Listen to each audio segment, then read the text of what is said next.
వీడియోకి గ్లామర్ ఉండాలంటే డిస్క్లైమర్ వేయాలి.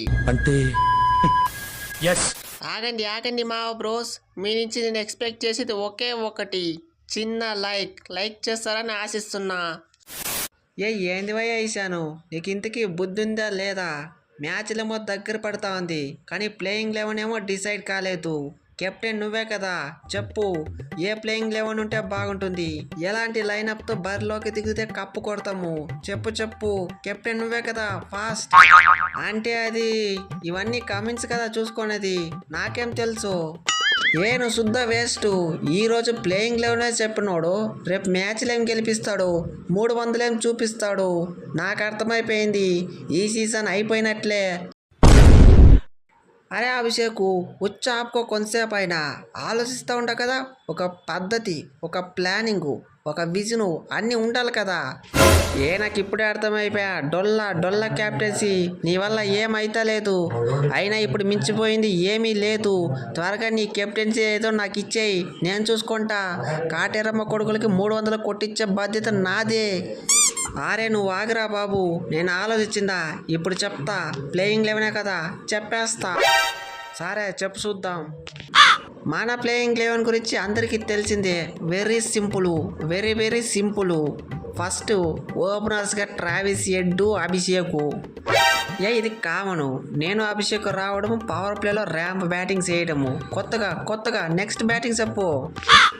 ఇక 1 డౌన్ అంటారా, 1 డౌన్లో నేనే వస్తా, ఒక్కొక్కరిని ఉతికారేస్తా. వాళ్ళు ఎక్కడైతే వదిలిపెట్టారో అక్కడి నుంచి కంటిన్యూ చేస్తా. ఇది సెల్ఫ్ డబ్బా, కానీ ఫస్ట్ నెక్స్ట్ ఎవరో చెప్పు. ఒకవేళ మా టైం బాగోలేక టాప్ ఆర్డర్ కొలాప్స్ అయిందే అనుకో, కాటేరమ్మ కొడుకొస్తారు, కూకట్పల్లి క్లాస్ అను. క్లాస్ నంబర్ 4లో రావడము, పక్క ఆపోజిట్ పేగలు తీయడము, ఇదైతే పక్క కామను. నెక్స్ట్ పొజిషన్ గురించి చెప్పు. Next number 5. నంబర్ 5లో సలీల్ అరోరా అని ఆడచ్చు, లేకపోతే అంకిత్ వర్మ అని ఆడచ్చు. Excellent choice. ఎవరు ఫామ్లో ఉంటే వాళ్ళని ఆడిపించుకుందాం. ఇంకా number 6, number 7 very simple. Number 6లో నితీష్ ఆడతాడు, నంబర్ 7లో ఫినిషర్ లైమ్ లివింగ్స్టోన్ ఆడతాడు. మీరు ఫినిషింగ్ గురించి అయితే అస్సలు టెన్షన్ తీసుకోకండి. ఈ లైమ్ లివింగ్స్టోన్ ఉన్నాడు కదా, మీరైతే 200 దాకా రన్స్ లాక్కురండి. ఆ 200 నుంచి 300 దాకా నేను కన్వర్ట్ చేస్తా. ఇక నంబర్ 8లో హర్షల్ పటేలు, ఒక్కొక్క టైంలో బ్యాటింగ్ కూడా ఆడతారు, మెయిన్ ఆల్రౌండర్ అనుకోవచ్చు. నంబర్ 8 వరకు ఓకే.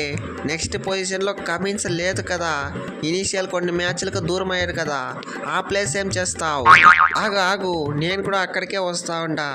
కమిన్స్ ఫస్ట్ 2 మ్యాచ్లకి వచ్చేదని మాకు తెలుసు.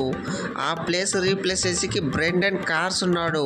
ఒకవేళ బ్రెండన్ కార్స్ ఫెయిల్ అయితే మనకి శివ మావి ఉండరు, ఎవరినోరు ఆడిపించేయచ్చు. ఓకే, మరి నెక్స్ట్ పొజిషన్ సంగతి ఏంటి? నెంబర్ 10లో జాయిదేవ్ ఉనాద్ గాడు, నెంబర్ 11లో జీషన్ అన్సారీ. ఇంపాక్ట్ ప్లేయర్గా కావాలంటే మనం ఈశాన్ మాలింగని ఎత్తుకోవచ్చు. ఇదే కదా బెస్ట్ ప్లేయింగ్ 11. ఏమో అనుకోండి ఈశాను, పర్లేదు, నువ్వు కూడా ఒక మంచి ప్లేయింగ్ 11ని తయారు చేయిండవు, నాట్ బ్యాడ్. ఓకే, అది ఫ్రెండ్స్ వీడియో. మీ ఎస్ఆర్హెచ్ ప్లేయింగ్ 11 కూడా కామెంట్ సెక్షన్లో కామెంట్ చేసేయండి.